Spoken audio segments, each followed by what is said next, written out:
The order came down from above. The boss would take the official blame for the sleeper's betrayal.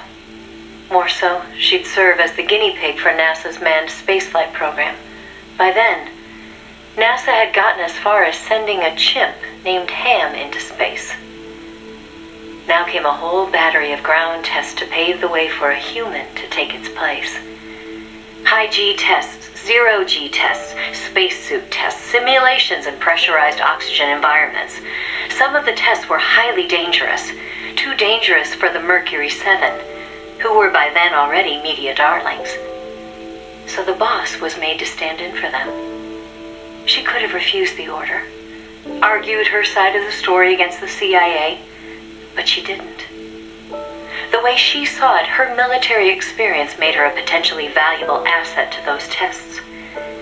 She felt it was her duty to accept. She soon proved herself right. The boss was more than just a guinea pig. She drew on her experience to give the staff focused advice exactly where it was needed. NASA's space program took off again. At the rate they were going, putting a man in space seemed within reach. The higher-ups at NASA were impressed with her talents. They took to calling her the 8th astronaut, the Mercury Lady. The photo I sent you was taken around that time.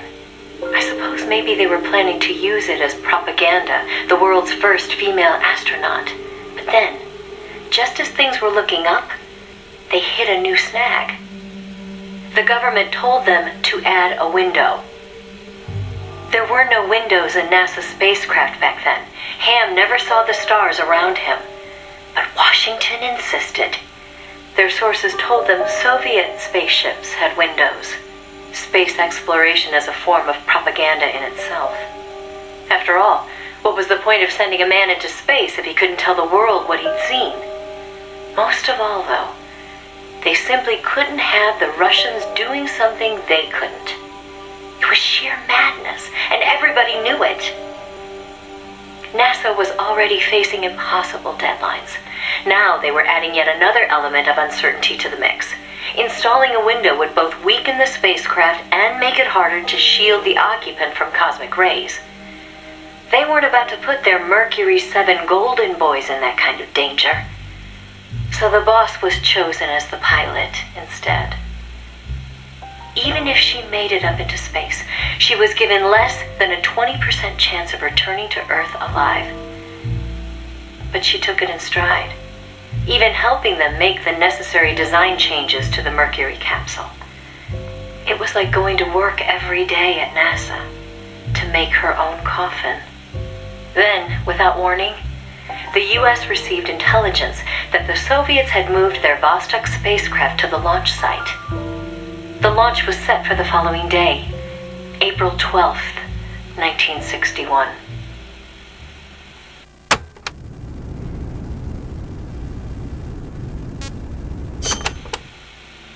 America couldn't let the Soviets beat them with Vostok. NASA was forced to cut short the testing process and move the launch date up. They pulled out all the stops to get it scheduled for the earliest hours of the next day. The spacecraft would be launched from Cape Canaveral in the dead of night. For the flight path, they chose a course that would take her as far east as possible. She'd be able to see the Earth in daylight from the window, at least for a little while. The boss climbed into the Mercury capsule, having completed less than 80% of the regular flight procedures. Both the timing and the flight path were risky, and testing was far from complete. But NASA had no other choice. The boss, for her part, never expected to come home alive. She was going on a one-way trip, the American version of Laika the dog. And yet she went all the same. "Someone has to be first," she said. "If fate has chosen me, then I accept, for my country, for the balance of the world." That's how she saw things. My chances may be slim, but I'll take them. I've accepted my fate. If anyone can get through this, I can. Then, on April 12th at 1:30 in the morning, the boss entered space. It was nothing short of a miracle. First, that she'd made it in an incomplete spacecraft, and second, that her flight coincided almost exactly with Gagarin's. As the sun rose over the horizon, and cosmic rays began to bombard her through the window, she saw the Earth. I think you've heard the story before. It was a world without borders, a perfect jewel. All nations, all ideologies. They seemed so far away. It almost made her laugh, knowing that they'd risked so much to beat the Soviets by a few short minutes. If she'd seen Vostok from her window, she probably would have waved. But the two spacecraft were destined for very different fates. Gagarin circled the Earth and returned to the Soviet Union, safe and sound. The Mercury capsule, on the other hand, deviated from its planned re-entry angle. The addition of a window had thrown the capsule's aerodynamics off balance. The boss's coffin veered wildly off course and began to plunge earthward.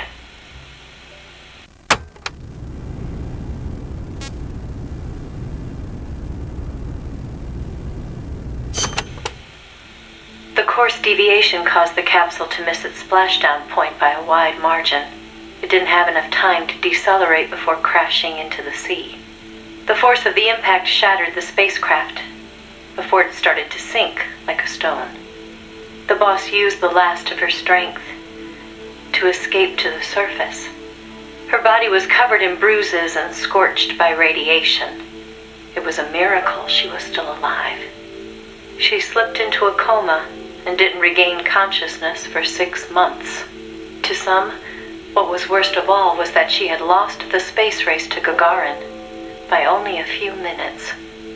That aside, it should have been a proud day for America. Its first manned spaceflight. Sadly, her accomplishment was kept out of the history books.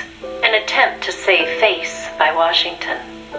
In contrast to Gagarin's orbital flight, America had only managed a ballistic trajectory.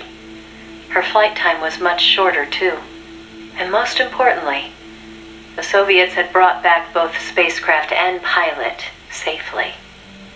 NASA couldn't even conjure up a half-hearted tale of heroic survival. The coup de grace, though, was the Soviet propaganda campaign that kicked into gear after the flight. The Earth was blue. Those were the words of Gagarin on his return, and the whole world was listening. In the blink of an eye, Gagarin was an international celebrity, earning accolades from every corner. It was a PR coup for the Soviet Union. Meanwhile, Washington could only grit its teeth in silence. They decided there was no value in making the boss's flight public, that it would only make matters worse. So they buried it instead, labeling it a dark mission. NASA and the CIA did everything in their power to erase all traces of the boss from Project Mercury. The result was the photo you see before you. Not a bad job, huh? Not only did they expunge her flight from the records, they denied that she ever existed. And that wasn't the end of it. As an alibi, the military claimed she'd taken part in the CIA's botched Bay of Pigs plot to take back Cuba. And when the boss was finally well enough to return to service, they wouldn't take her back. She was forced to go underground. In the public eye, the boss was still a hero of World War II. In reality, though, she was anything but that. She was a non-person, fit only for the blackest of black ops. In effect, she may as well have been dead. Gagarin went on a worldwide tour in front of millions of adoring fans. The boss, meanwhile, was a walking secret, unable to breathe a word about her experience. The authorities in Washington had this to say: "Why are you still here? If only you'd had the decency to give us a nice quote like Gagarin and then die an honorable death, you'd have gone down as a hero. 3 weeks later, on May 5th, Alan Shepard, one of the Mercury 7, made his own ballistic flight. They sure didn't try to cover up his achievement. Of course, he owed his success to the lessons learned from the boss's tragedy.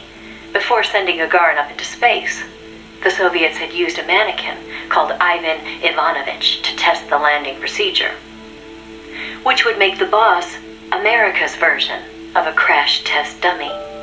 But she didn't care.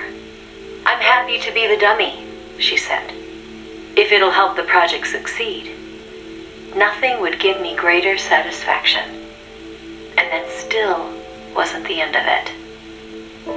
The boss had worked through the anti-Moscow faction of the Soviet Union's philosophers to place the sleeper agent, and at some point, the Soviets found out about it. Yet the Americans remained oblivious to the end.